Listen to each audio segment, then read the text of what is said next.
नमस्कार, स्वागत है आप सभी का ध्येय टीवी के डेली एमसीक्यूज प्रोग्राम में। मैं हूं केसरी पांडे। बिना देर किए हुए शुरुआत करते हैं आज के एमसीक्यूज का और लेते हैं पहला प्रश्न। हाल ही में सुर्खियों में रहे तमिलनाडु के एक गांव अरितापट्टी के संदर्भ में निम्नलिखित में कौन सा अथवा कौन से कथन सत्य हैं? पहला, इस गांव को जैव विविधता विरासत स्थल के रूप में अधिसूचित किया गया है।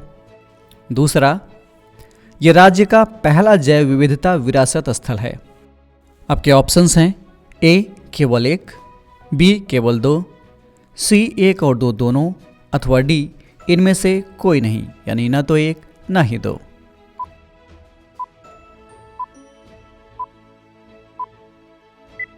इस प्रश्न का सही उत्तर है विकल्प सी, यानी दोनों स्टेटमेंट सही हैं। व्याख्या देख लेते हैं। हाल ही में तमिलनाडु के एक गांव अरितापट्टी को राज्य के यानी तमिलनाडु राज्य के सबसे पहले बायोडायवर्सिटी हेरिटेज साइट के रूप में अधिसूचित किया गया है। यह गांव मदुरै जिले में स्थित है। बता दें कि जैव विविधता विरासत स्थल उस जगह को घोषित किया जाता है जहां समृद्ध जैव विविधता हो, लेकिन वहां का पारिस्थितिक तंत्र नाजुक अवस्था में हो।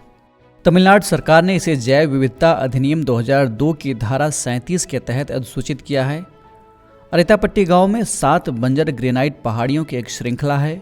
गांव में पहाड़ियों में लगभग 250 पक्षी प्रजातियों की उपस्थिति के साथ समृद्ध जैविक और ऐतिहासिक महत्व है, जिनमें 3 प्रमुख रैप्टर प्रजातियां शामिल हैं: लग्गर फैल्कन, शाहीन फैल्कन और बोनेली का ईगल। और भारतीय पेंगुलिन, अजगर और पतला लोरिस जैसे वन्यजीव भी यहाँ पाए जाते हैं। साइट में विभिन्न मेगालिथिक संरचनाएं, तमिल ब्राह्मी शिलालेख, जैन बेड और 2200 साल पुराने रॉक कट मंदिर भी हैं जो इसे ऐतिहासिक महत्व का बनाते हैं। बढ़ते हैं दूसरे प्रश्न की ओर। संगई महोत्सव किस राज्य में मनाया जाता है? आपके ऑप्शंस हैं ए तेलंगाना, बी मणिपुर, सी पंजाब, अथवा ऑप्शन डी उत्तर प्रदेश।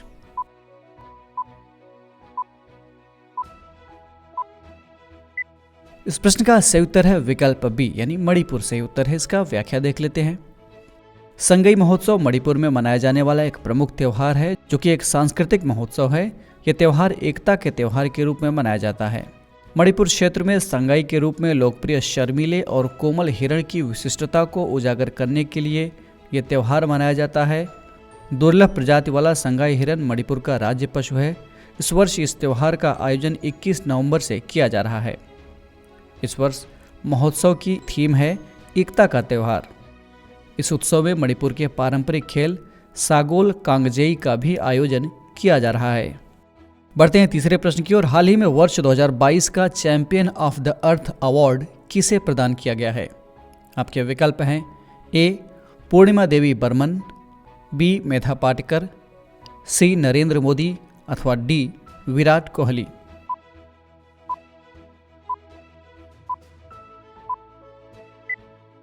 इस प्रश्न का सही उत्तर है विकल्प ए, यानी पूर्णिमा देवी बर्मन को ये अवार्ड दिया गया है।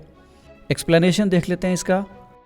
पूर्णिमा देवी बर्मन को 2022 के लिए संयुक्त राष्ट्र के सर्वोच्च पर्यावरण सम्मान चैंपियंस ऑफ द अर्थ से सम्मानित किया गया है। ये असम की पर्यावरण संरक्षण कार्यकर्त्री हैं।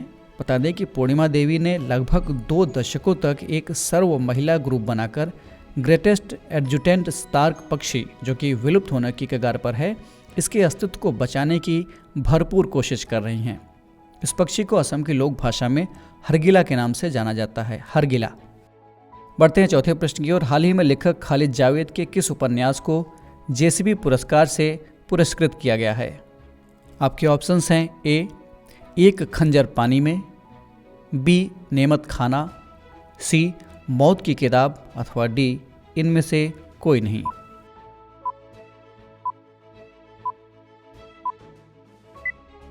इस प्रश्न का सही उत्तर है विकल्प बी, यानी नेमत खाना इसका सही उत्तर है।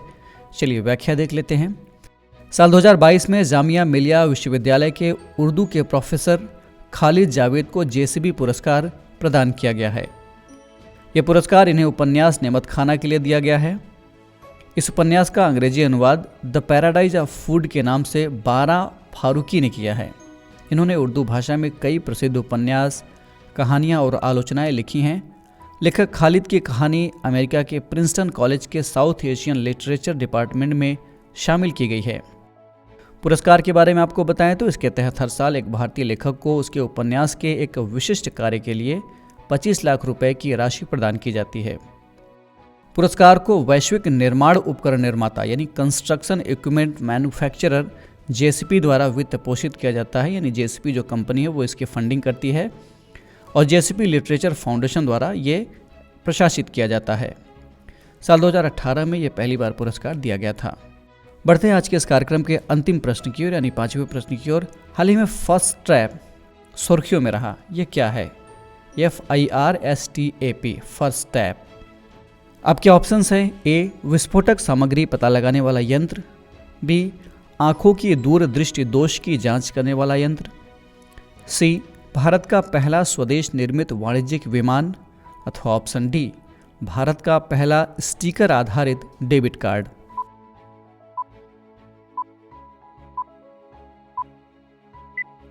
इस प्रश्न का सही उत्तर है ऑप्शन डी। चलिए व्याख्या देख लेते हैं।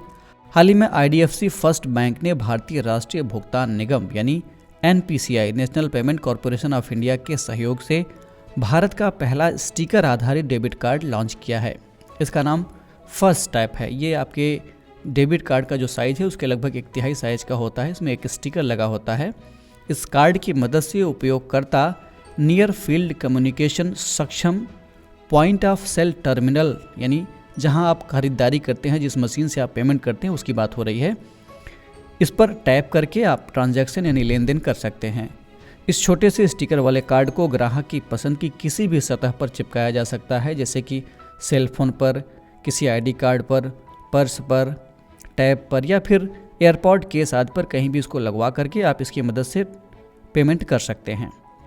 5,000 रुपये तक के लेन देन के लिए कोई पिन की ज़रूरत नहीं पड़ती है, लेकिन इससे अधिक के लेन देन के लिए आपको पिन डालने की ज़रूरत पड़ेगी इसमें। तो ये था आज का डेली MCQs कार्यक्रम। कमेंट करके हमें ज़रूर बताएगा कि आपके 5 में से कितने प्रश्न सही हुए। अगर आपको ये कार्यक्रम अच्छा लगा तो ध्येय के इस चैनल को लाइक, सब्सक्राइब अथवा शेयर करना ना भूलें। साथ ही बेल आइकन भी प्रेस करें ताकि आपको हमारे आने वाले सभी प्रोग्राम्स का नोटिफिकेशन मिलता रहे। हम फिर मिलेंगे एक नए कार्यक्रम के साथ। तब तक के लिए पढ़ते रहिए और बढ़ते रहिए। नमस्कार।